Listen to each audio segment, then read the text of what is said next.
Sakamoto Days has plenty of unique and brutal assassins, but some of them definitely stand out as the most powerful characters in the story.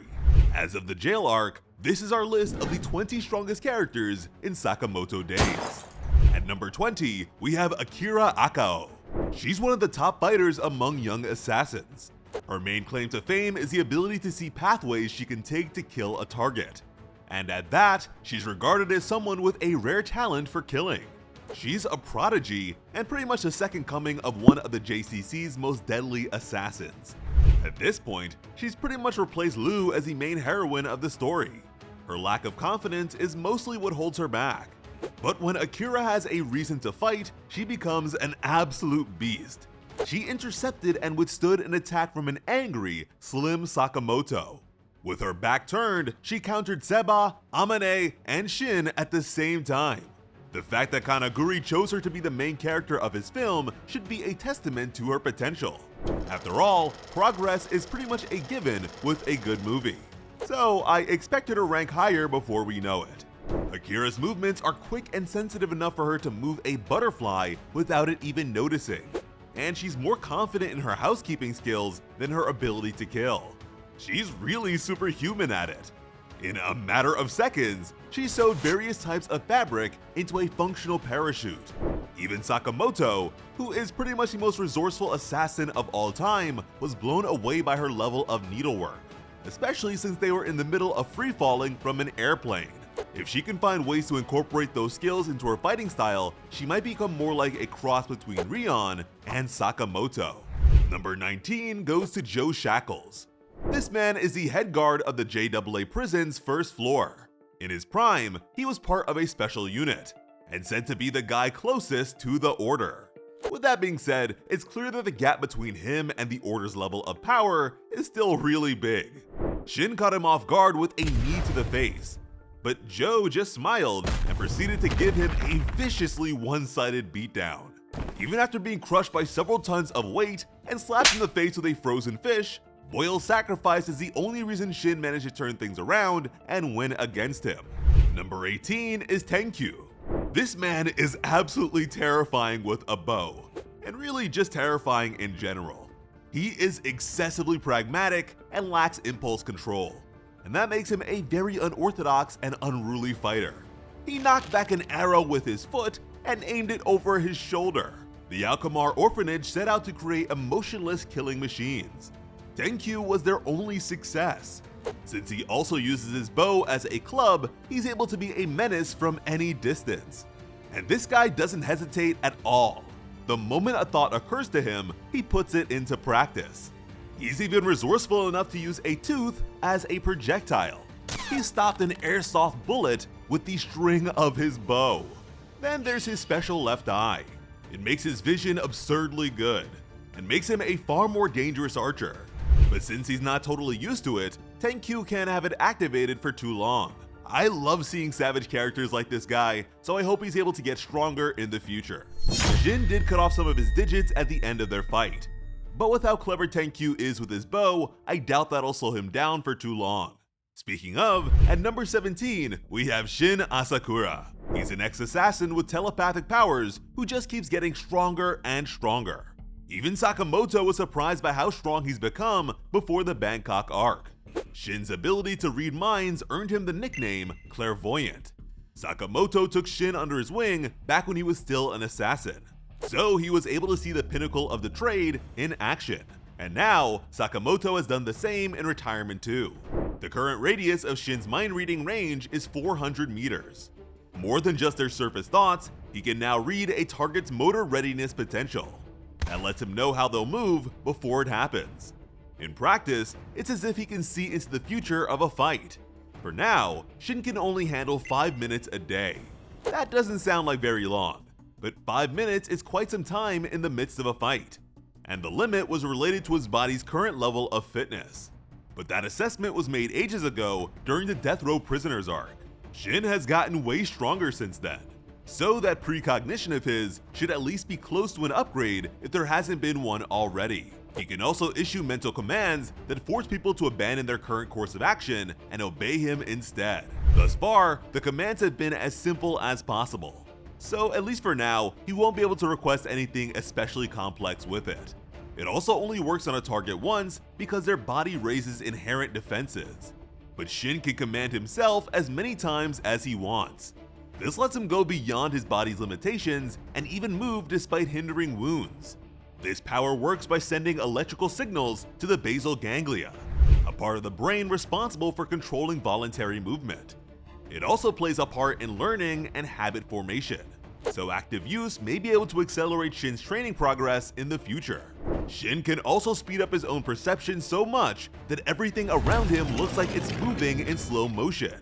He caught an arrow from Tenkyu right before it could hit, and cut his enemy down with it. He beat Naoto Oromaru, one of the JCC's special recommendations, without taking a single hit. In terms of weapons, he's pretty decent with all the typical sorts. But his power glove is perfect for him.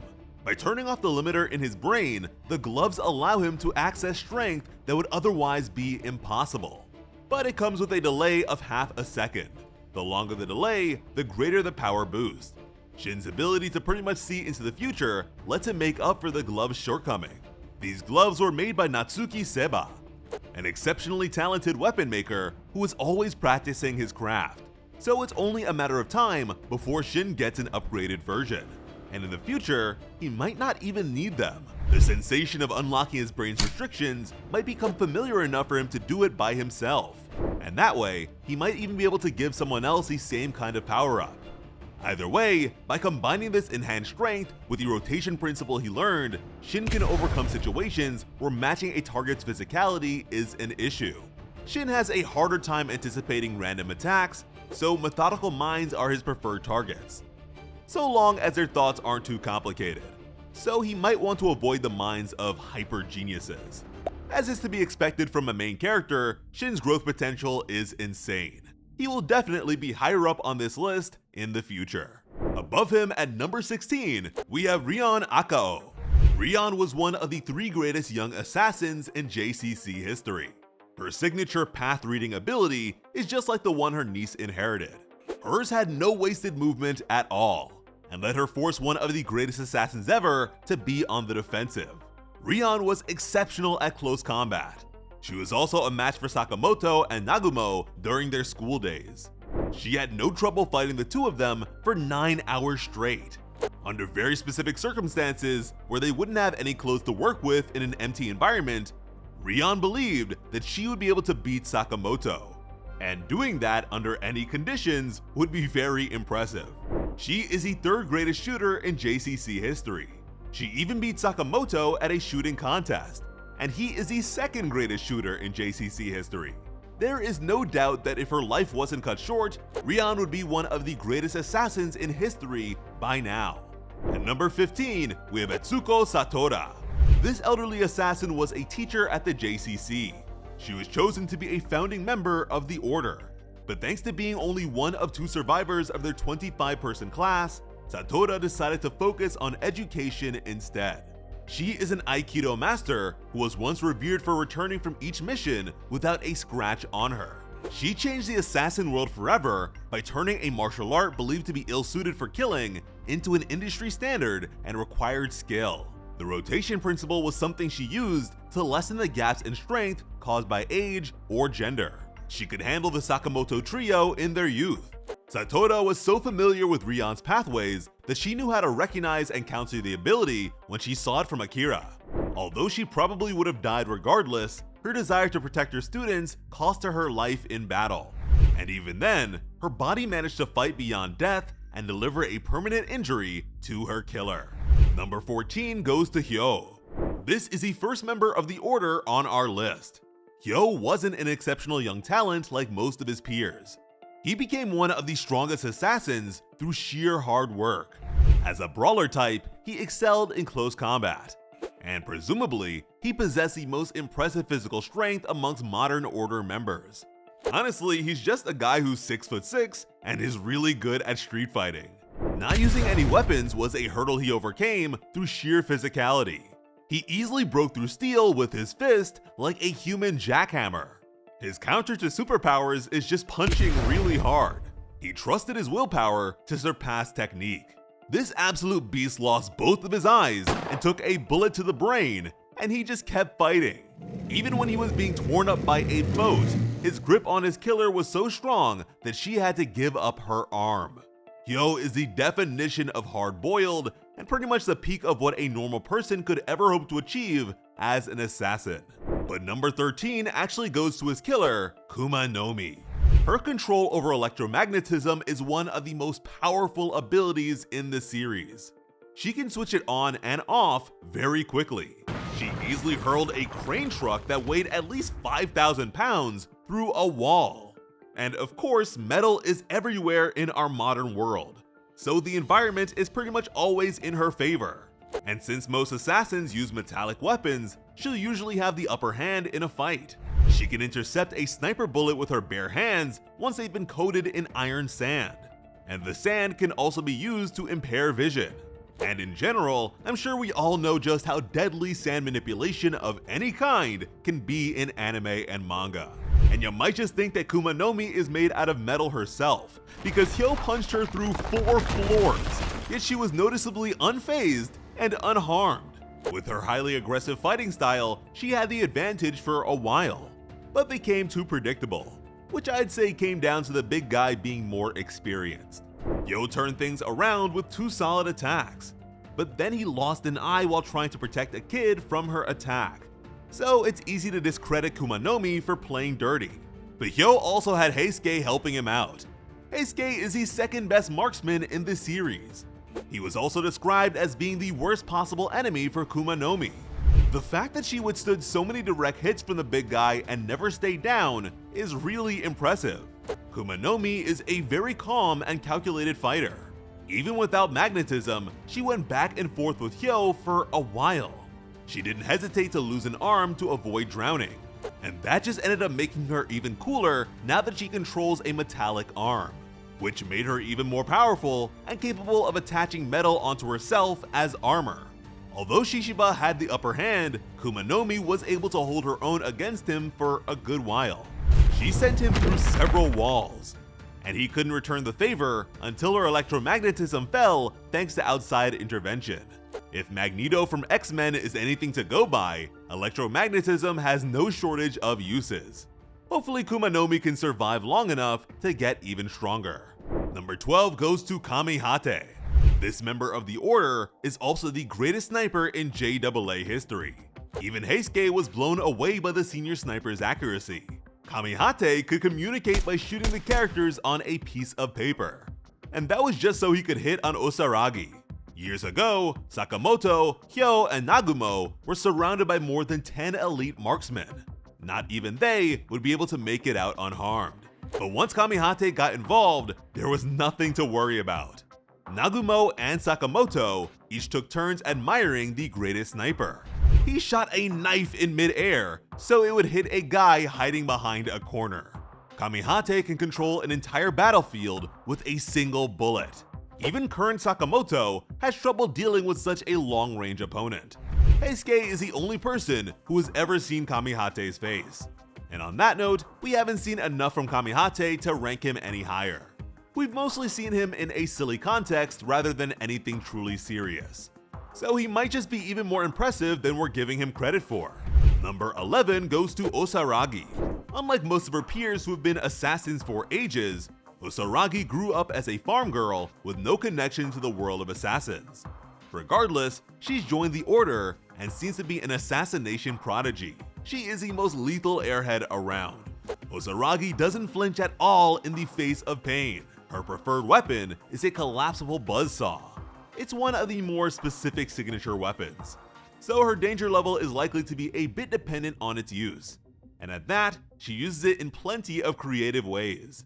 We'll need to see Osaragi go up against more credible threats to be placed any higher, and I don't think we've even seen half of what she is truly capable of. The 10th strongest assassin in Sakamoto Days is Kanaguri. This man clearly has a natural talent for combat. Meanwhile, his true passion belongs to filmmaking. This former member of the Order is more of an assassin on the side and is still leagues ahead of most. And when it comes to being ahead, Kanaguri casually outsped Shin's mind reading. he had no trouble killing Satora with only 2 attacks. And you know you're dealing with an absolute menace because the first thing he did after losing an eye was smile. Then he proceeded to go the distance blow for blow against current Sakamoto. And no matter how much damage the former top assassin did to him, Kanaguri just kept getting back up. I expected him to be a minor joke character, but he definitely proved me wrong. Kanaguri tends to use film equipment as weapons, and they've all been custom made to be as deadly as possible. One of his stage lights is as strong as a high-density laser. He's deceptive enough to have tricked Sakamoto with special effects makeup. And again, he really worked Slim Sakamoto.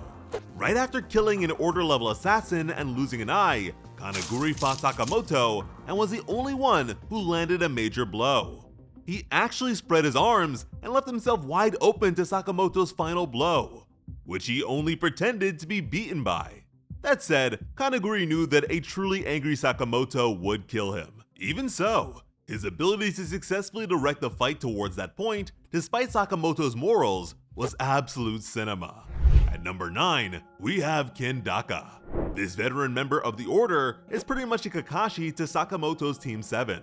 He is by far the fastest assassin. Neither Nagumo or Sakamoto could keep up with him during their school days. He fought the 3 strongest students in JCC history. While he casually tested their skills, they each went for the kill.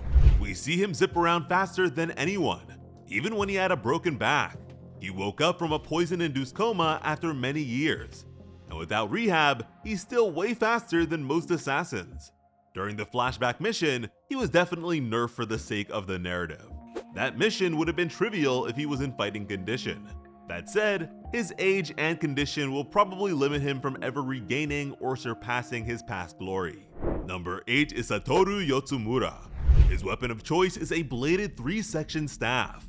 Although they're not as narratively significant as the ones seen in Jujutsu Kaisen, Yotsumura makes him seem way deadlier. He was once a top assassin and founding member of the Order. Even out of his prime, Yotsumura held his own against his former protege, Shishiba. We don't actually know his age, so it's hard to say how much of an impact it might have on his performance. It looks like there's still more in store for him since Nagumo is keeping him alive, but it's unlikely that he'll rise any higher. That's more likely to happen with his son. Number 7 has to be his protege, Shishiba. This man is the quintessential member of the Order. He tends to be involved in most of the modern Order-related moments. But unlike most of his peers who went to the JCC, Shishiba went to a different school, the Kansai Region Assassin Institute. But he never liked school and ended up dropping out. Shishiba is another character with a certain weapon preference. But instead of using a traditional weapon like his senior, or something extravagantly absurd like his junior, Shishiba's weapon of choice is a claw hammer. To him, they're the perfect weapon. They can hit or gouge. They don't run out of bullets and don't need to be sharpened. Shishiba said it himself. He likes simplicity. He doesn't overcomplicate things and has a very logical outlook. If he's told to take someone out, his personal feelings are irrelevant, and he gets the job done. Unlike many characters in the series, Shishiba believes that an assassin having a family is ridiculous. He's also the only member of the Order we've seen interact with Sakamoto without fighting him at some point. Shishiba can't imagine anyone ever beating Sakamoto, so he never tried. But when that became his mission, he just accepted that it would be difficult. Yotsumura claims that if it weren't for Shishiba's attitude, he would have reached a higher rank by now. The Order is effectively the highest point in the assassin world, so I assume this would be more in terms of their internal hierarchy. Shishiba is like a cross between Nanami from Jujutsu Kaisen and Shikamaru from Naruto. Killing has become so mundane for him that it's like house cleaning. He killed a former member of the Order at the cost of only 2 fingers. During his fight against Kumanomi, he was practical enough to get a bit of help from Shin. Kumanomi had a much harder time dealing with Shishiba than she did against Hyo. Shishiba also didn't shy away from the idea of fighting Nagumo, so I wouldn't be surprised if he ends up deserving to be higher on this list in the future. Number 6 is Torres. Despite living as an assassin for more than 50 years, Torres is a new addition to the Order.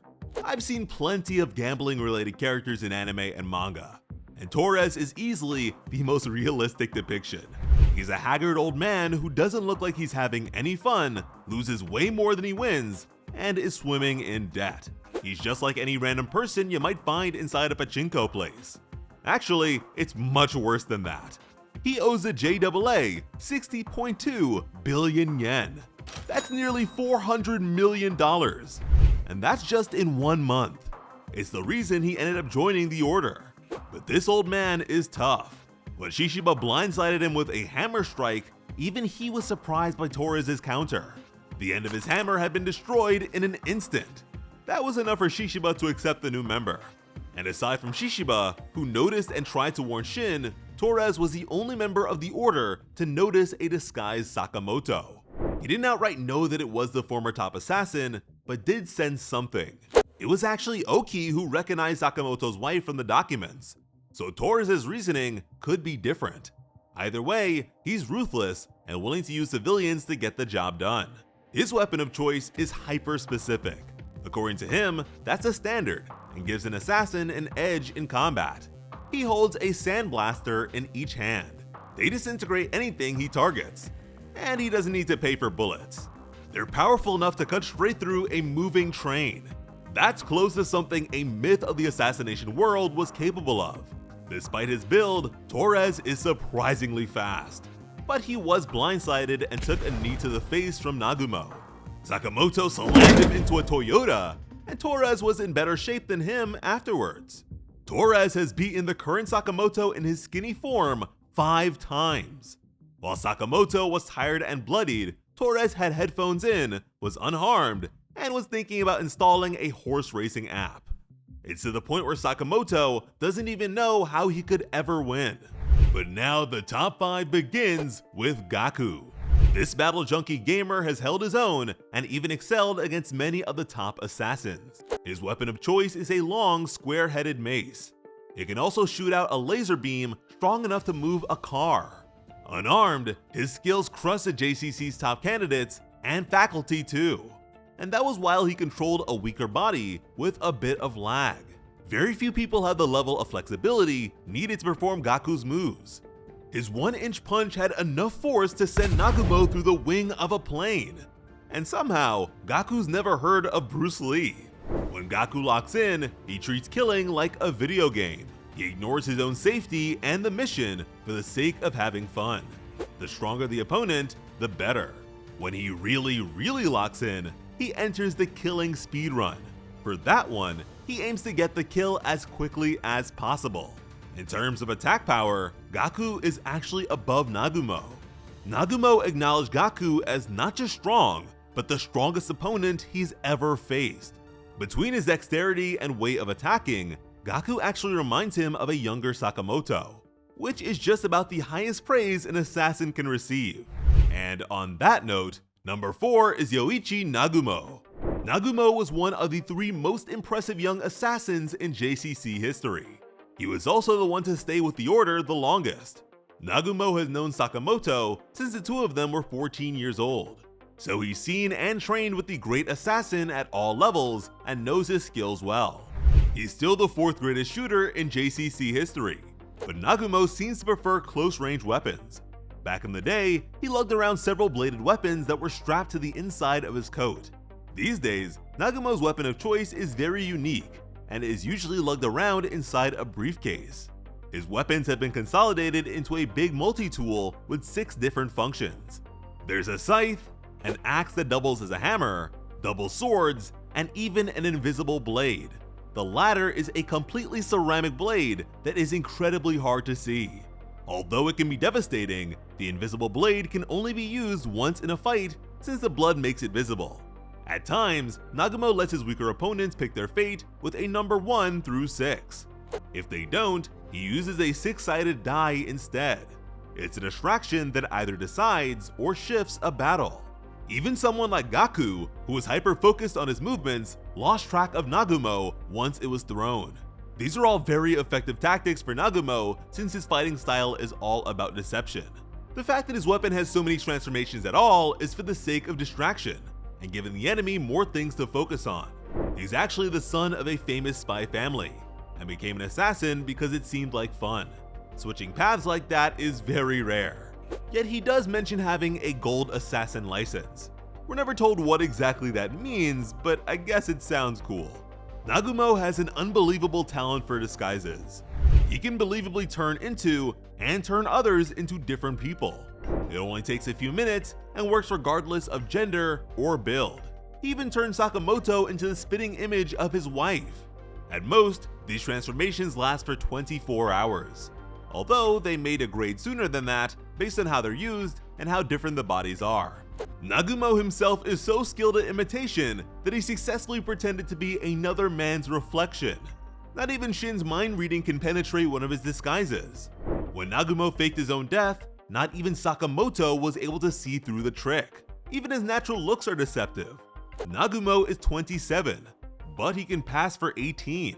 He's skinny and unimposing, but has incredible lifting strength. According to Slur, Nagumo is one of the Order's top 2 fighters. But as for the third strongest assassin in Sakamoto Days, we have Taro Sakamoto himself, or at least Sakamoto in his prime. Out of the 38,000 students who have ever attended the JCC, Sakamoto was by far the greatest fighter. He was the greatest prospect to have ever stepped foot in the JCC. He was also its greatest marksman before Heisuke usurped him. While sparring against Nagumo and Rion in the past, Sakamoto controlled the battlefield and fight in general whenever he was present. Then, right out of school, he was accepted as a member of the Order. From there, he became universally known as the best in the business. He never failed a mission, and only one person ever survived being hunted by him. Sakamoto is a bizarre sort of assassin who has no signature weapon. Instead, he's unmatched when it comes to turning just about anything into a weapon. A credit card, a good pen, a bundle of fishing rods to throw a Porsche at someone. Sakamoto is never truly unarmed so long as there are things on or around him. And even then, his striking power was unparalleled. Even against armored targets, a punch from him was like an explosion. Nagumo didn't hesitate to confirm that Sakamoto was the stronger one between them. Current Sakamoto wipes the floor with most assassins, and can at least go the distance with the best of them. But he only has about 30% of his previous physical abilities. The only thing holding Prime Sakamoto back from being at the top of this list is evidence. We've been told that he was the greatest far more than we've been shown. There's still a lot for us to learn about Sakamoto and his past, so that'll probably change in the future.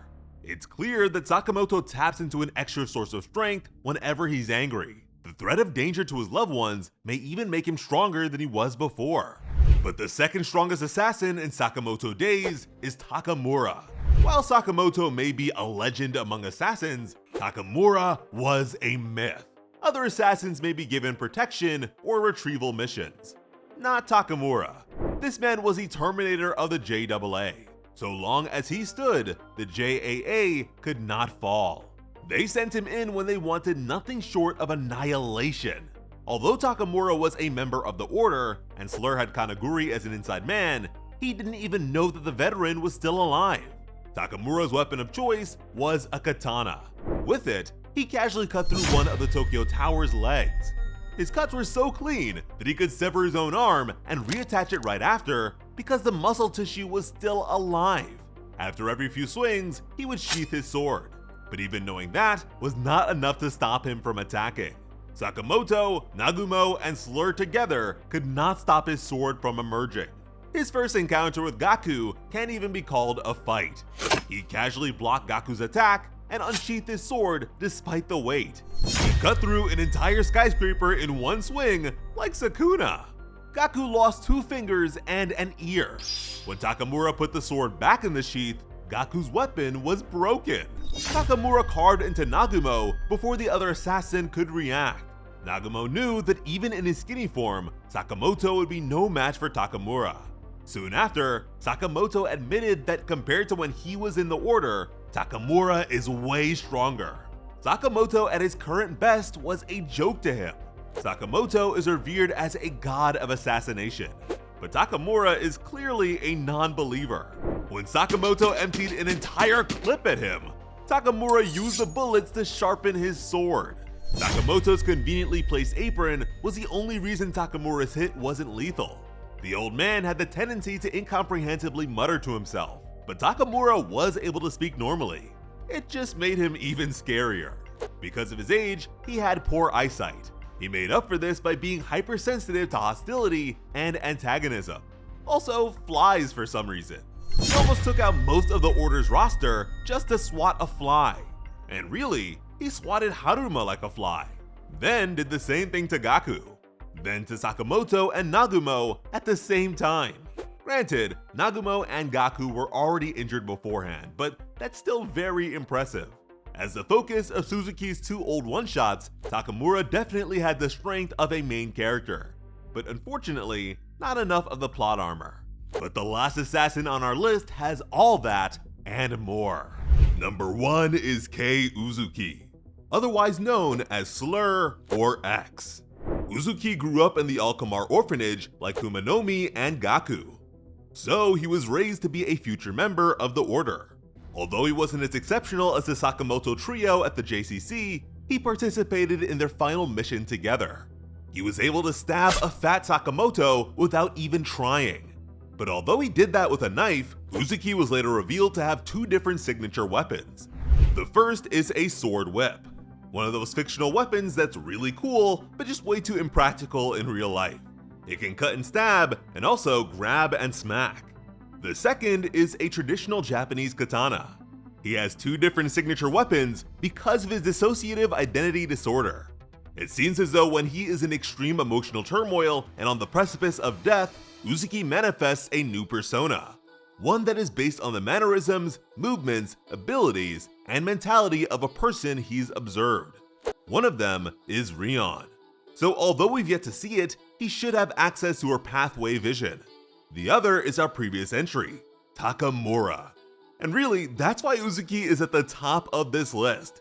He took several decades of swordsmanship and assassination skills and put it into a 27-year-old body. Doing that was enough for him to kill Takamura, which is especially impressive when you realize that he was unarmed with his hands on his head when the blade was inches from his face. Only for him to disarm Takamura, taking his sword, cutting his arm, and bisecting him mid-motion. Now, Uzuki's body also has a condition known as situs inversus. This causes his organs to be on the opposite side of his body. Thanks to that, he's the only person to have ever survived being the target of Prime Sakamoto. Very convenient indeed. Now, one caveat that could limit his strength is the fact that his assumed personas are only based on what he's observed of them. So although he may effectively become Takamura, Uzuki doesn't necessarily know more about him. So the myth remains a myth.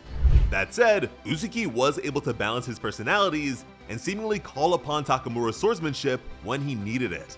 One way or another, Uzuki successfully managed to upend the status quo through calculated strikes, superior tactics, and overwhelming force. Thanks to that, he seized control of the JAA and now owns the Order. So not only is he the strongest character in Sakamoto Days, he is also running the show. But feel free to show us how you feel by running to the comments and giving us your thoughts. Do you agree with our list?